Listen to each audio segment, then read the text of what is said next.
Welcome on into Settling the Kingdom, ladies and gentlemen, boys and girls. We have a little remote show for you guys today. Tanner Dawson and myself, Mike Settle, are going to be doing a live mock draft with you guys. Kansas City Chiefs only mock draft, as a matter of fact. But guys, we have a lot to talk about now today because the last time we did this was before the Tyreek Hill trade. And that changed really the landscape of everything about this team, I think. So, Tanner, how's it going, man? Hey, it's good. It's going. You know, another fabulous weekend. Royals are 2-0 or 2-1. You know, on opening weekend. I mean, can't complain. Royals, yeah. I mean, they lost today 17-3, but you know what? That's why we have a Chiefs show, because we don't want to talk about all the bad things that the Royals do sometimes, and we save that for the sports buffoon shows that we do every Wednesday night. So we'll focus on Chiefs for today's show at least. But with that said, gosh, this is kind of an interesting dynamic we have now, Tanner, because for the first time, I think, in you and I doing a duo, is that we're now separate. We're doing a remote show, where normally we have it in-house, and you have a brand new Chiefs setup over at the Buffoon setup spot over there, right? I did. I do. I decided to do a little rearranging down here and, do some cleaning. Then I was like, you know what? I have this cool Super Bowl picture up above me. Why don't I make this a Chiefs corner for right now? And that way we always have somewhere to go for when it's Chiefs time, Chiefs talk. So I kind of did a little rearranging from our normal set, which is still right over here, and made this more of a focus of the Chiefs. Yeah, I like the look of it for sure. Speaking of that, though, we will be at Mr. Brews on April 28th. That's right, April 28th is draft night. And we will be doing a Sports Buffoons Mr. Brews remote location show, and it'll be live the entire time. Mr. Brews in Overland Park, Kansas, up at, what is it, 80th and Metcalf, I believe. 80th and Metcalf. And we'll be there all night long doing the entire first round of the draft. So we encourage any Chiefs fans out there to come join. Dolphins fans, Jets fans, we don't give a damn. Come join, and even then we'll let you guys get on and join and give your takes on our show as well. So I'm looking forward. I'm pumped. We're going to have some guests also on the show remotely, of course. Some people are also doing their own remote show, I found out, so which is all kind of a cool thing. Some collaboration, hearing different thoughts, hearing from specific teams fans and not just your buffoons here, talking about the others. So, I think it's going to be an exciting time, exciting opportunity for us, and, of course, we're at the best place in the world for it, so. Yeah, this is one of the most interesting podcast ideas I think anyone's had in a long time. Mm-hmm. And so just the fact of having other fan bases come and join us, and as well as Chiefs fans as well, to come see the Chiefs make potentially 2 picks in the first round over at Mr. Brew's Tap House, have some great beers, great food as well. So, gosh, I'm legitimately pumped for that. It's going to be exciting. And the funny thing is, Tanner, you had to talk me into it. At first, I was like, no. We don't need to do that. That sounds like too much. And then after we started talking to Tomas, the manager over there, and get to know, talk about some of the guys, they're just like, bring it on. Like, we would love to have that. So we're ready to get people in there and to be chatting draft. My mind's been clicking here. My mind's been clicking. I got a lot of stuff going on. I got my own little mock draft 2-show event coming up here next week on Easter Sunday night, and then and also Monday night that next night with some different guys out there. So I mean, my mind's already been ticking on it, and it just hit me at the end of the show last Wednesday, like, hey, this is a spot. It's supposed to be our time anyways. Let's roll. Let's do it. Yep. I'm going to need to find the clip of myself whenever we drafted Patrick Mahomes and my reaction, and we need to play that at some point at the beginning of the show that day. Because I still have it on my phone somewhere. I just haven't seen it for a while, but it was good stuff. We'll put her on.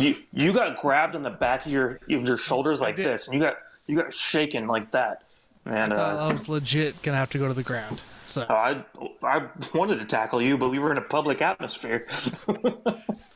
And done worse. Oh man. All right. Well, let's let's get to rolling on today's show, guys, for this mock draft. Let's do a little recap here, a little summary since the last time you and I visited Mike and did this whole thing. So our previous mock draft, which you'll see on the screen here, George Pickens was our first pick at 30, a wide receiver. Then we had Jake Jackson, the edge for USC, at 62. Let me blow this up. And real quick, Tanner, you said Pickens was our first pick? Pickens was our first pick. What happened to 29? 29, we didn't have 29 yet. Oh. That's the Dolphins. That was before Tyreek Hill. My bad. Sorry, guys. There's a little less. It feels like Tyreek's been gone for 2 months already to me. Yeah, I know. That's how it feels. Okay. So, go ahead. Pickens, Jackson on the edge at 62. 94, we had Troy Anderson, linebacker. So we went wide receiver, edge, linebacker, right? And then we went cornerback. We had Cam Taylor Britt from Nebraska at 103. And then 135, we went running back with Zamir White out of Georgia there. And then to finish up the draft here, we went go ahead and defensive tackle Neil Farrell Jr., LSU. 243, we went Deshaun Dixon, edge for Norfolk State. And 251, Charleston Rambo, wide receiver, Miami. So we started with the receiver, we ended with the receiver, but pretty much in that middle outside one pick was just defense, baby. Defense loading up. Right, and that's what I want to see happen in this draft regardless. Like, even with the trade of Tyreek Hill, the Chiefs now have 12 draft picks, and I'm interested in loading up on the defense because the Chiefs have issues at edge rusher. I talked with this, with Dan with Let's Talk Sports. I was like, look, Frank Clark is still a part of this team, but that does not mean he's going to be available. And when I mean that, I mean you never know when there's going to be a suspension. You never know when there's going to be an injury. You never know what kind of hustle he's going to come with. Like, his availability to me is the biggest issue in regards to his playing on the field too. Is that, sometimes he can show up here and there, but edge rusher is almost non-existent on this team because, as I told Dan as well, we only had 10 sacks from the edge rush position last year. So that includes everything Frank Clark did, everything that all the other guys on the roster did as far as rushing from the edge position. And so if you're going into a season and you got 10 sacks total over a 17-game season, that's not good enough. And that's what Chris Jones on the edge for the first 5. So exactly. Right there. Like, it wasn't... So it's a problem. It's a big problem. Yeah. And we're going to fix it. We're going to fix it right here today on this mock draft. So there's been some moves, Mike, since we also talked last, did our 1.0. Some key guys, I'll put up the full list of transactions above, but some key guys that are there for some depth. Elijah Lee, offensive linebacker. Corey Coleman comes out of nowhere as a wide receiver, and I've been hearing great things about him. I'm hoping they're true, but we've heard great things about other people, and we know they haven't been true. Austin Ryder joins us back at center for some depth there. Deion Bush comes from the Bears, safety. Excited to see him in there. He had a great career year last year, so hopefully he can really do some stuff for us this year. We get Blake Bell back, of course. And then some bigger names on the backside here. Marquise Valdez Scantling, wide receiver, which is a big key there to partner with Juju. Ronald Jones, who you wanted to from the beginning, from actually last year. We got him as a running back there. And then, of course, Jermaine Carter and Taylor Stallworth, inside linebacker, defensive tackle. Just some more depth guys to get in there, and see when they can do something. So there was those moves. And then, of course, the big one that you were not referencing earlier, or you were referencing earlier, but Tyreek Hill, guys, unfortunately, he wanted more than what the Chiefs were willing to pay. And it's good for the guy. He got paid, and we got paid as well in draft picks. So kind of what we received from the Dolphins, just a quick recap. There was a 2023 pick that wasn't designated as of on the website I was there. There's also a 6th-round pick for 23. And then for this year's draft, we had our 1st-round pick at 29, 2nd-round pick at 50, a 4th-round pick at 121. So I can't be mad about it. Like, you guys had to talk me out of it that day, but that was an emotional day, right? So, Right. You were upset about it, Tanner. I was pretty upset, man. I remember we had to talk you off the ledge on that one, and I'm not gonna lie. Like whenever the trade first went down, I was shocked. I think we all were shocked about Tyreek Hill leaving the Chiefs. But as you started to put the pieces together, and you start to see the draft pick and compensation that the Chiefs got in return, as well as some of the moves the Chiefs have already made after the Tyreek Hill trade as well. I mean, that opened up a lot of cap room for this team. At one point, the Chiefs actually had the most cap room in the entire league after that Tyreek Hill trade. Now they're middle of the pack, by the way, but but still 5 draft picks, and I think we're building this thing. It's a mini rebuild, as I've been putting it. We're building this thing to where it can be successful for 3 to 4 years from now, as well as this year too. So it's a mini rebuild to where, as long as you have Patrick Mahomes, you can make things work. I mean, it's going to happen one way or the other. We should still be a playoff team, even in a loaded AFC conference. So there's something to think about. But yeah, anyways, go ahead, Tanner. And then finally, the picks that we are going to go as of 4/10/22 today. We have 2 picks in the first round, 2 picks in the second, 2 picks in the third, 2 picks in the fourth, no 5th or 6th round picks, and then we have 4 in the 7th. Obviously, there's a lot of things for Veach to make moves. The Chiefs like to make moves with their draft picks. Mike said it earlier. Assuming we get the 29-30 and stuff going on, we may not have one or either of those picks by the time that comes around. So Chiefs like to do stuff. Chiefs like to move around. They like the 5th round especially, so I could see them moving back or making some kind of deal there. So, but we have a lot of picks. A lot more picks than I am accustomed to. Yeah, the last time we had this many picks was probably 2008. I think the Chiefs had, I believe, 13 picks that year. And that was the year they ended up coming out of that with Glenn Dorsey, and then came out with Jamal Charles in that class as well. I'm really forgetting someone right there in the middle. Brandon Albert was part of that. Brandon Carr was part of that class as well. Brandon Carr. Brandon Carr. Well, maybe Brandon Flowers even. I don't know. Anyways, the Chiefs came out with DeJuan Morgan was in that class. He was like the one guy who didn't do anything, I guess, for the team. But so I mean, with 12 picks, and I've done a few mock drafts personally on my own, of course.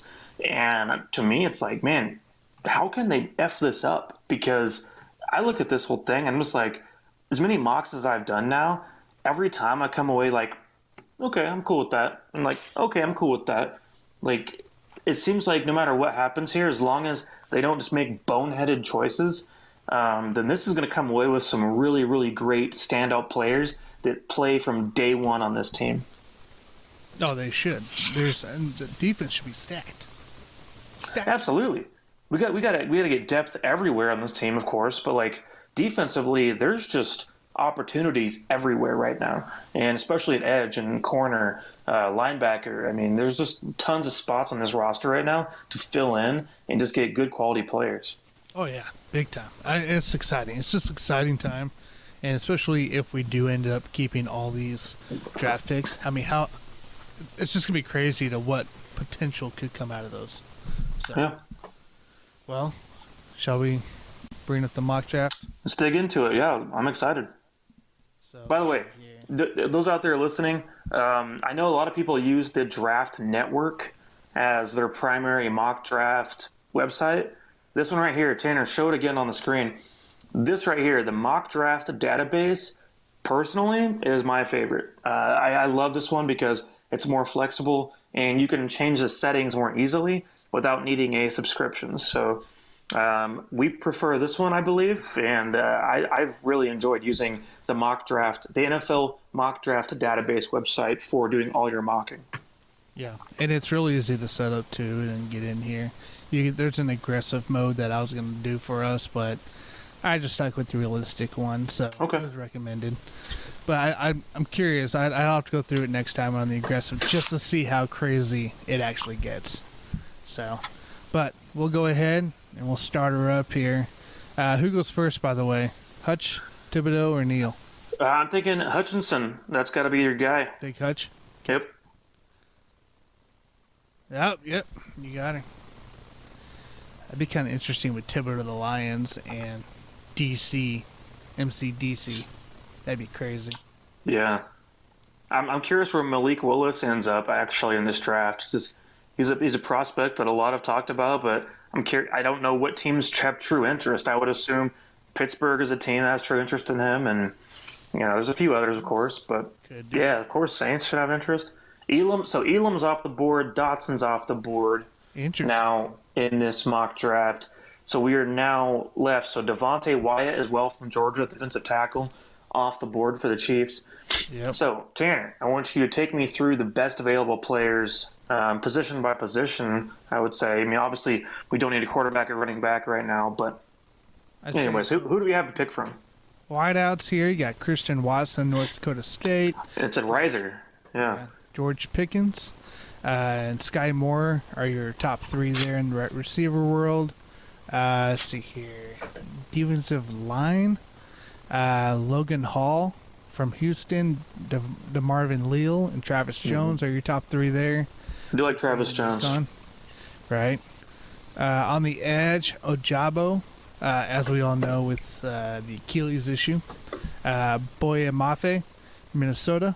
Arnold Ebiketie. Ebiketie. Some have said Ebiketie, so maybe that's the right pronunciation on that one. Okay. Well, we're going to figure it out one day. And Drake. Oh, as soon as he starts getting 10 sacks a year, we're going to figure it out. Yeah, we will. Yeah, we will. Kway Walker's on the board still. Christian Harris, Chenal, and Muma for the linebackers. McCreary, Gordon, Emerson, and Woolen for the corners. And then, of course, your secondary safety position, Hill. Is that Scene, right? Lewis Scene? Yes. Yep. Lewis Scene. Juan Brisker and Jalen Petre. I really like some of these guys in this class that stand out. Daxton Hill, obviously, very versatile. So is Lewis Scene. Once again, another guy that plays in the slot every once in a while, nickel slot.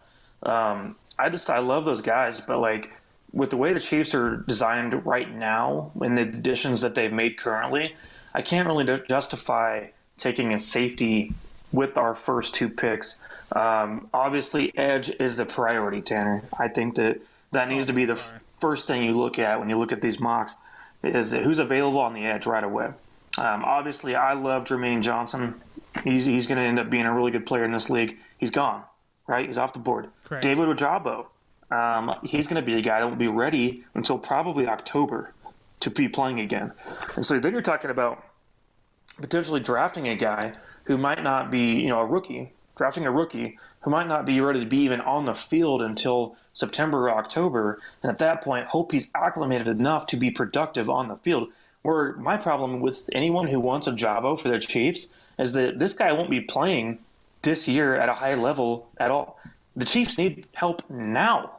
We don't have time to screw around. This is the team right now that at the edge rush position needs to have someone to come in and can come in and, put up 8 sacks, 9 sacks, 10 sacks in his rookie season. We need that. We need the depth as well.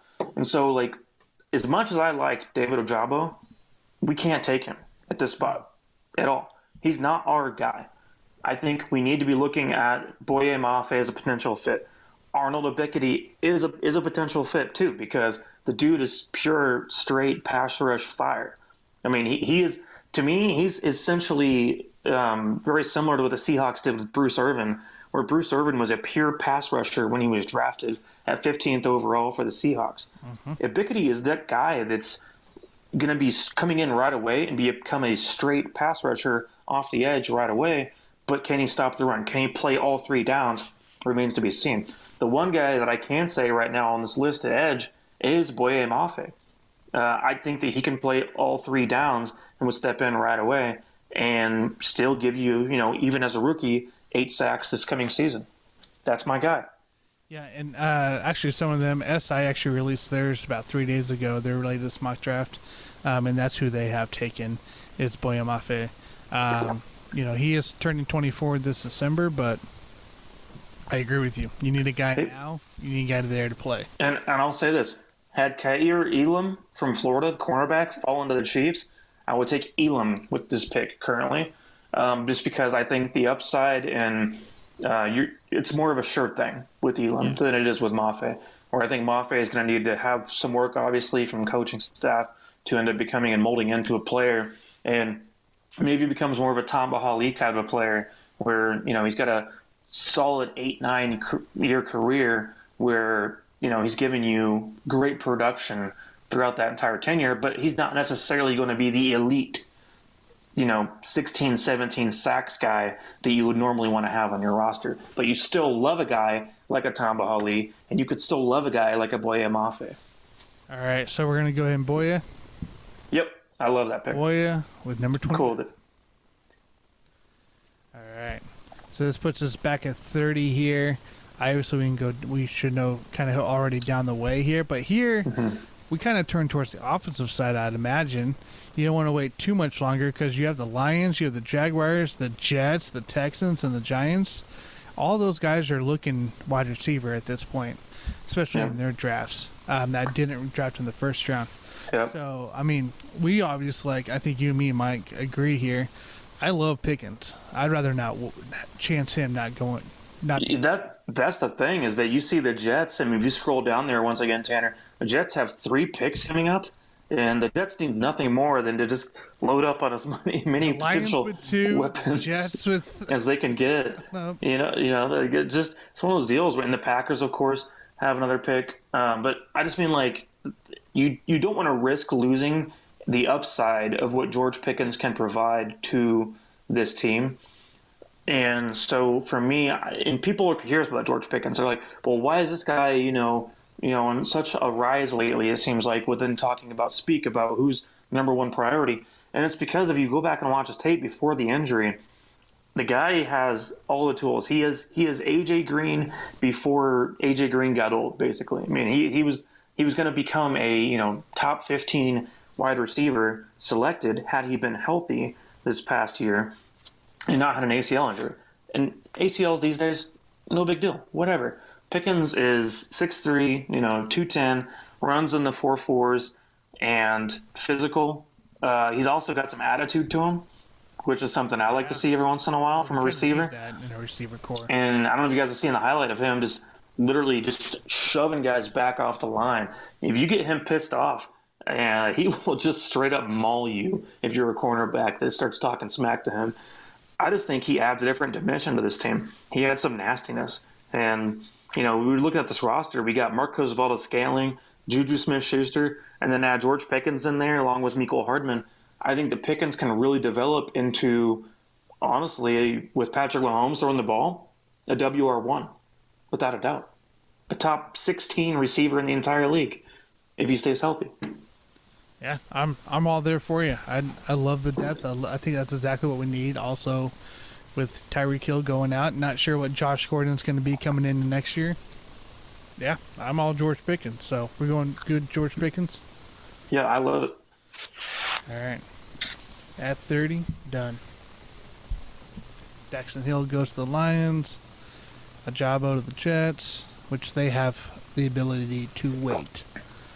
All that. Dickety goes to the Falcons. All right, so we're up at 50. Quick turnaround. So going to the all. Kind of linebackers. Kway Walker's still there. Christian Harris is still there. I like those two, especially at this spot. Going down the way. Bonito still there from Oklahoma. And Chenal. And Muma. So there's still a little bit of linebacker depth there that you could probably get away from there. But what are you looking at here at 50? Well, I'll take a glance at the corners real quick just to see who was left over on that end because, obviously Roger McCreary was a top guy that I liked quite a bit as well. But see, now we're looking at a position where at this selection at 50, the Chiefs pick again here just a few picks later. You're going to get better value, I think, waiting on some of these guys until maybe the next pick. I like Tariq Woolen quite a bit, former wide receiver. Also plays like it too. So I like a guy that can come in and be a playmaker. And I think that guy's got potential to be very, very special in the league. And also different and rare. I mean, he's tall. He's like 6'4".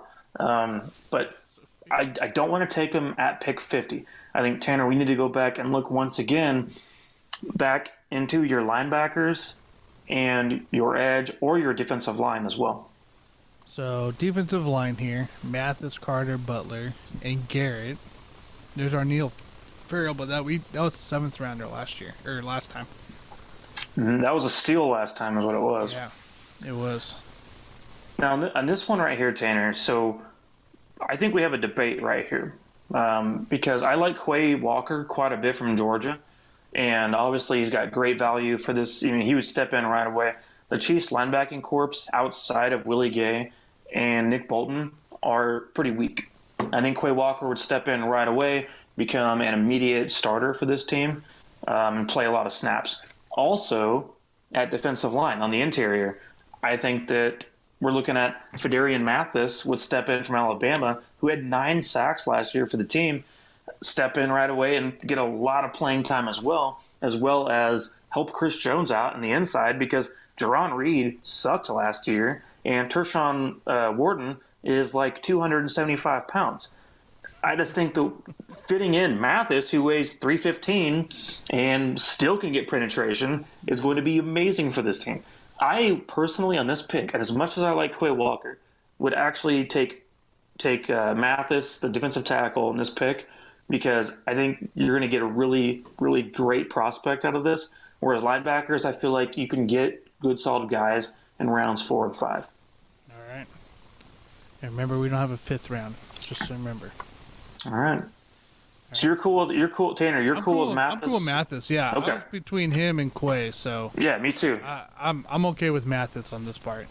I agree with you on that. So we're gonna go ahead and go Mathis at 50. Bonito goes. A lot of guys still there. Kway Walker's Chiefs still pick. there. Ooh, look at that. Harris, interesting fact that Harris went before Kway. That is interesting. I agree. Harris did with the Patriots alone, so that's kind of an interesting thing right there, I think. I mean, two different size guys, but both from dominant schools, but they both dominated this last season. Absolutely. So now we're sitting on this board right here. Now we have Kway Walker there, who we almost took 12 picks earlier. And so then who's the corner still? Is Woolen still there? I mean, what other positions is there? An edge, obviously. We should still consider edge back-to-back again. I mean, we shouldn't just take Boya Mafe and assume he fixes everything. We should also take a look at edge. But he's at 88. I don't think there's enough value at this point to even look at an edge. I think. Yeah, I agree. I agree. We can wait because obviously Mafe was our first pick. I love Sam Williams, the player. Yep. I don't love Sam Williams, the character. So keep that in the back of your mind as we go along the draft here. Tanner, I think we got to pull the trigger. Kway Walker's got to be our guy, right? If he's there at 62, yeah. You're telling me we get Mathis and Kway Walker in the same time? This doesn't happen, but I'll take it in this mock draft. It's the draft, man. You never know. So a couple guys too, like let's say if we went a different route too, Damani Clark, he was kind of shadowed for the most part. I can't remember the lead linebacker of this one, but this guy is a beast, 6'4", monster. I think this guy could fill in if you can get him at a really good value, let's say in the 80s at the pick, because this guy will, I think, help you in depth-wise, especially size. So maybe keep an eye on him as we get later in the 4th round, maybe on the last pick there. So Kway Walker at 62. I'll take it. So let's see what happens here. No, Woolen went. Yeah, I figured he'd be going pretty quickly.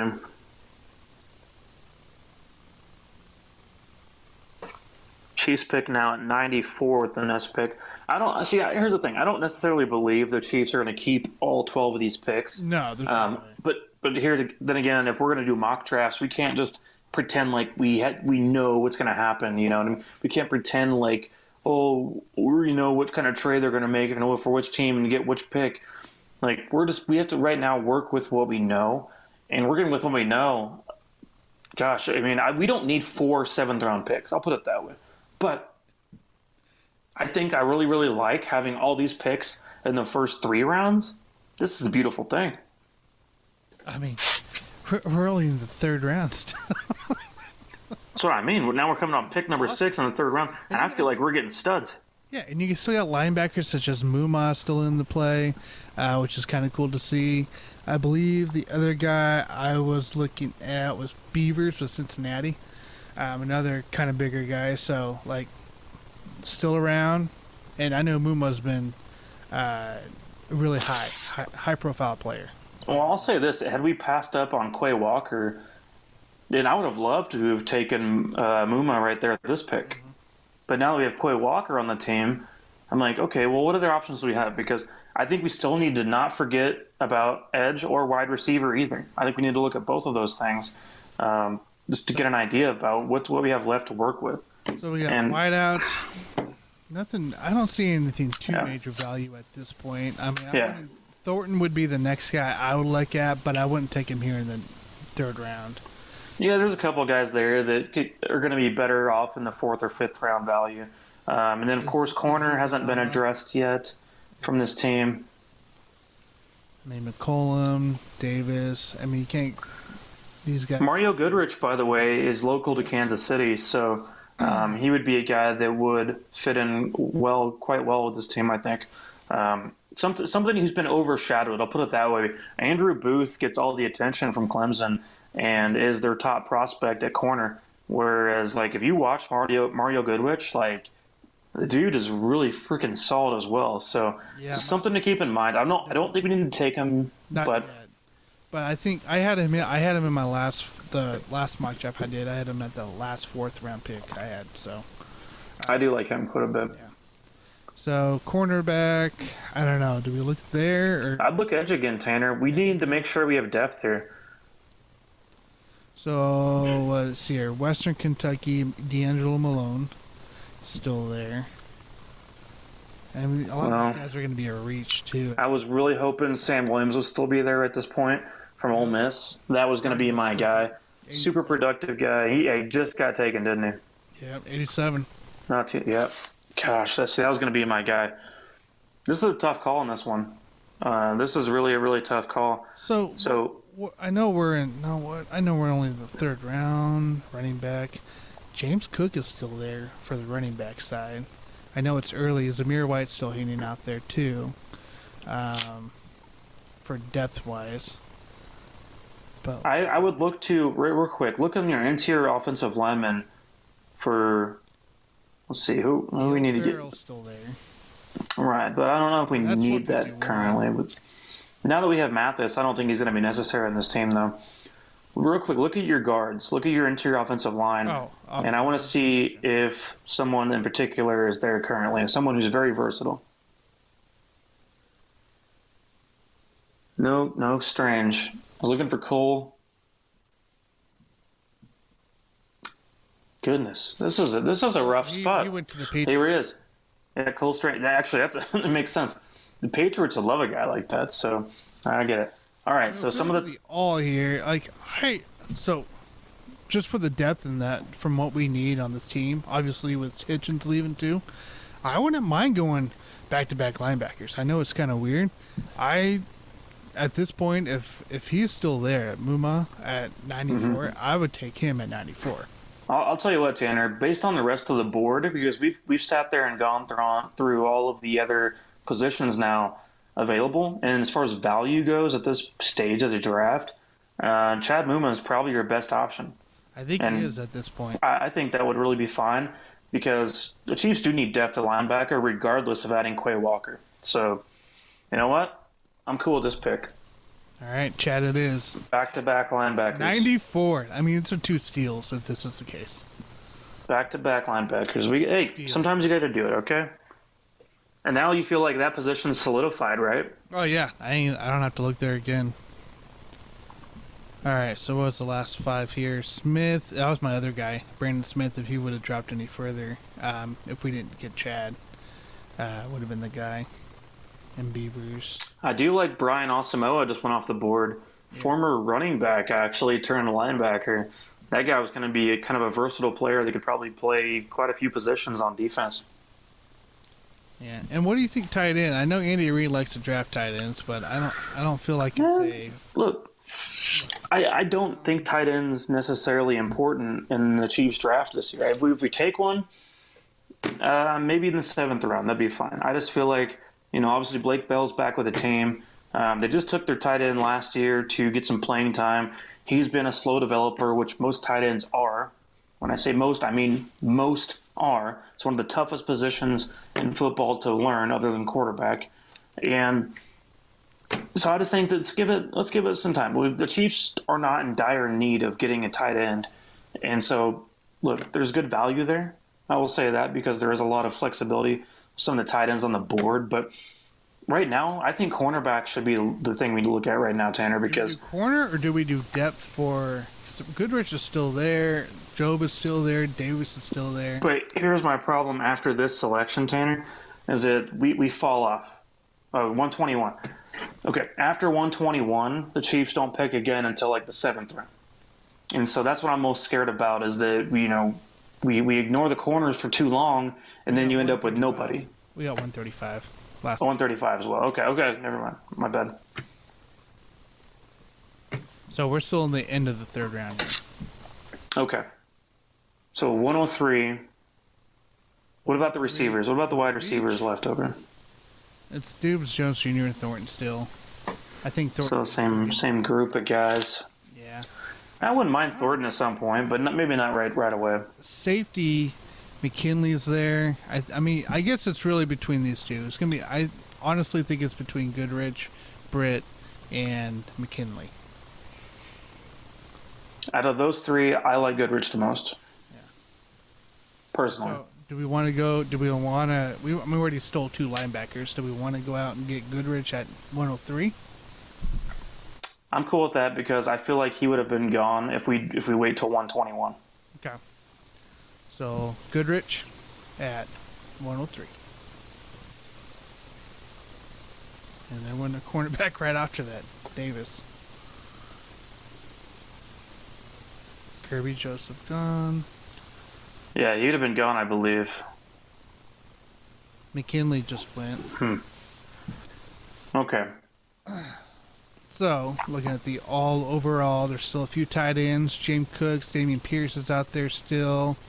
Cam Taylor Britz. At this point, honestly, and you know how I feel about James Cook, I'm all about taking another running back in this year's draft, despite the addition of Ronald Jones. I mean, if you look at our selections here, we just went 4 defensive guys in a row, on top of being already our 1, 2, 3, 4, 5, 6 out of 6 picks as defense. Yeah. Why not make the 4th round a couple defensive guys? I just think that Cook has a lot of upside on this, and he'd fit well with the team too. I really like his background too, so take that into the mold. Cook could be my guy. I mean, I know we talked about Zamir White in the last draft, but we're looking at value right now, and I think the best value at this stage of the draft, if Cook is still there, look, Ronald Jones is on like a 1-year deal. Yeah. And Clyde Edwards-Helaire has a lot left to prove. I think James Cook would fit in really well with this team. Yeah, I'm good with Cook here. So we'll go Cook at 121.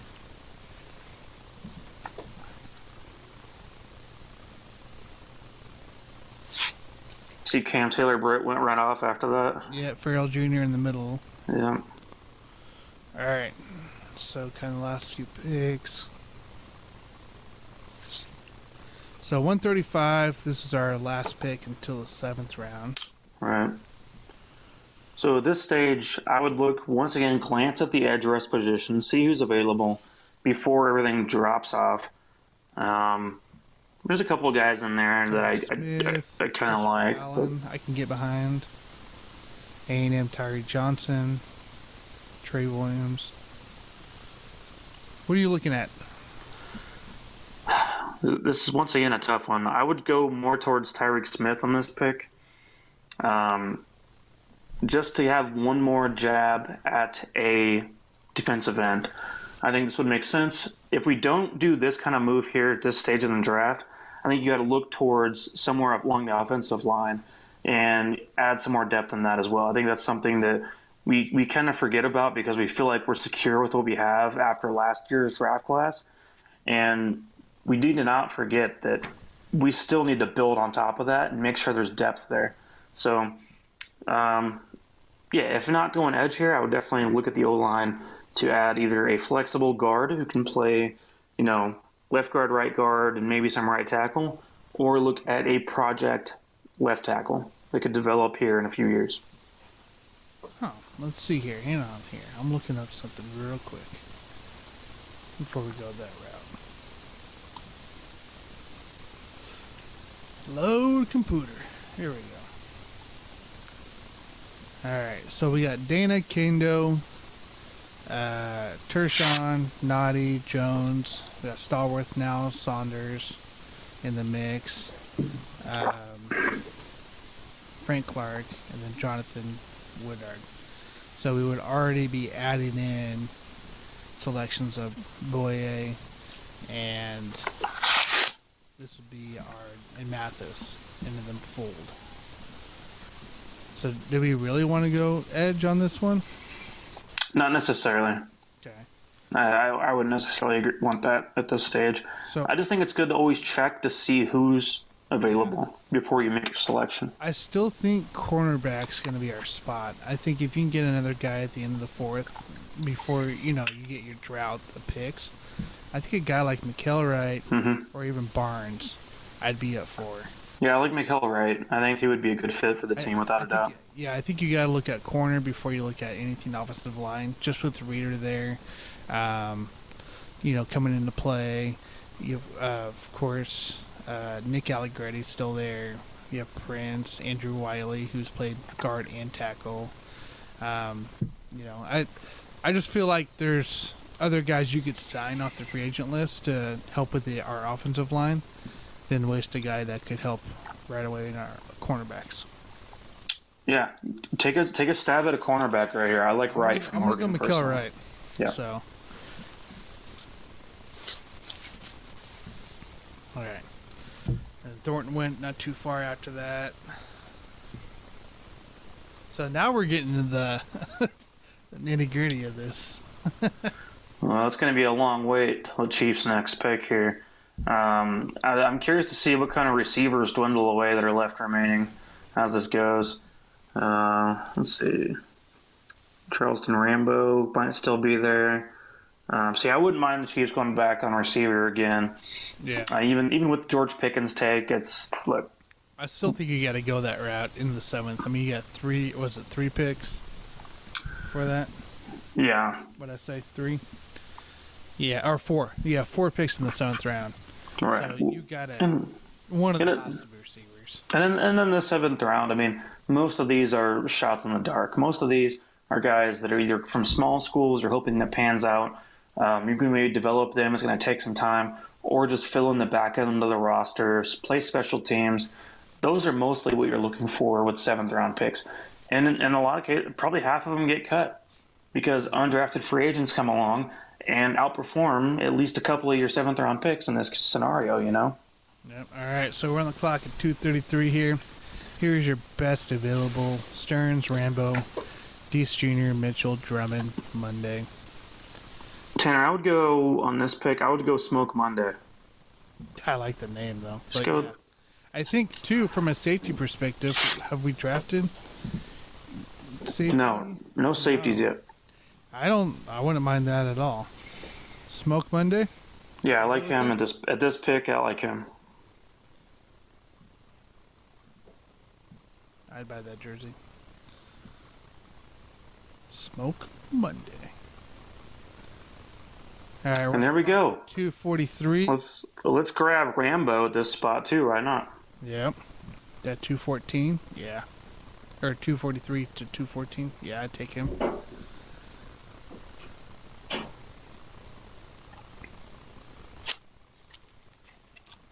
So 251 coming up here. This is the spot you can pretty much Johnson's there still for do him.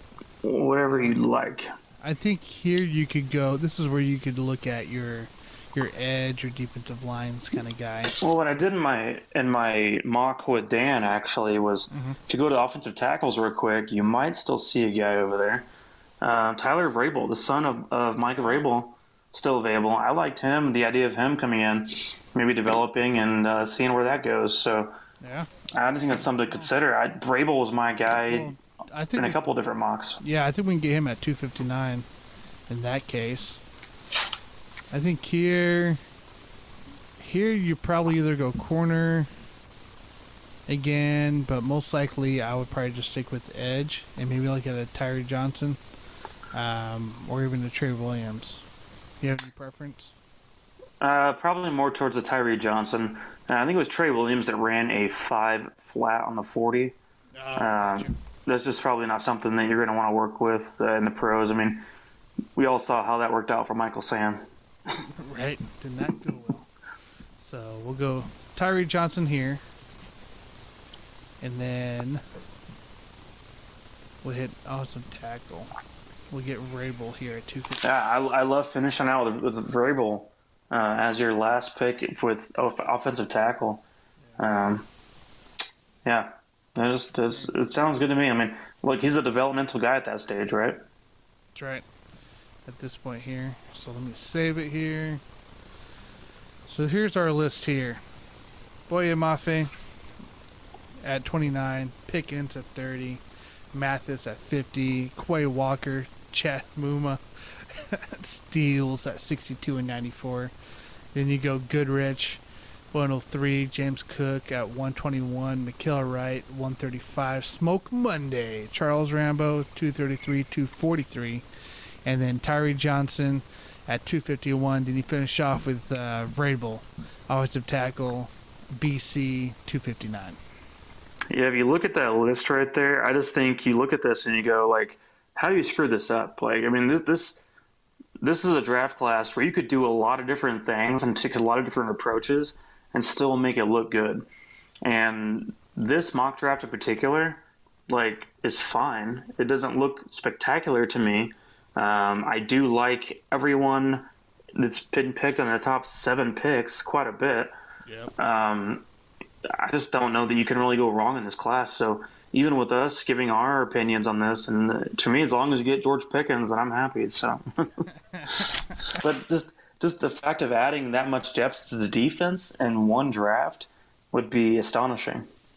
Oh, that'd be like just as much as we've lost this offseason, just bolstering it up through the draft with all these picks, that'd be amazing. Now, obviously, I still expect half of these picks, I'd say, to actually be our picks. I just see, the way Chiefs have done in the past, they move on and trade out. So I don't anticipate too much to go on, but I would love for them to focus on defense this year. Absolutely. Edge rush, corner, getting that interior defensive line figured out too. And then from there, even if they do pass up on Pickens, there's other receivers that can be had in the late second round. They're going to be really productive players in this league. That's right. Oops, I just hit a button. So, but yeah, that is our mock draft there. Now, obviously, this is all pending moves going on here. Mike, you'll be joining me a week from tomorrow, or I guess a week from today when this comes out. Monday night, the 18th, at 7 p.m. We're going to be doing my second round of mock drafts with some other teams as well, some other podcasters from Let's Talk Sports Network that we are associated with as well. So it's going to be quite a fun time, a little longer show than you're used to, but maybe it'll prep you up for the NFL draft show. Yeah, I'm fine with that. I'm excited for it too because, in my opinion, if I'm picking with the Chiefs, then I don't lose. All these other guys doing mock drafts, it's like we have a lot more picks to work with than they do. So, hey, we're going to be sitting pretty regardless of what happens. Definitely is. So keep an eye out, guys, on our Twitter, Facebook, YouTube, wherever you watch our show. The event will be posted, and of course, we will be live at Mr. Brew's Thursday night of the draft for the first round. We will have guests on the show. We'll have fans be able to talk about too. So make sure you come join us if you want to be on the show and talk. Definitely keep your eyes peeled, as we'll have more details around that as we get closer. Absolutely. Well, thank you all for joining. And Tanner, this was awesome doing this remote for this week. So I appreciate you helping getting getting this all set up for us. So that was very nice this week. So keep in mind though, we got our show still Wednesday night, so we'll be talking some Royals baseball, talking some NBA. NBA playing will begin, so we'll have that to talk about as well. Well, with that said, I'll see y'all on the next one. See you guys.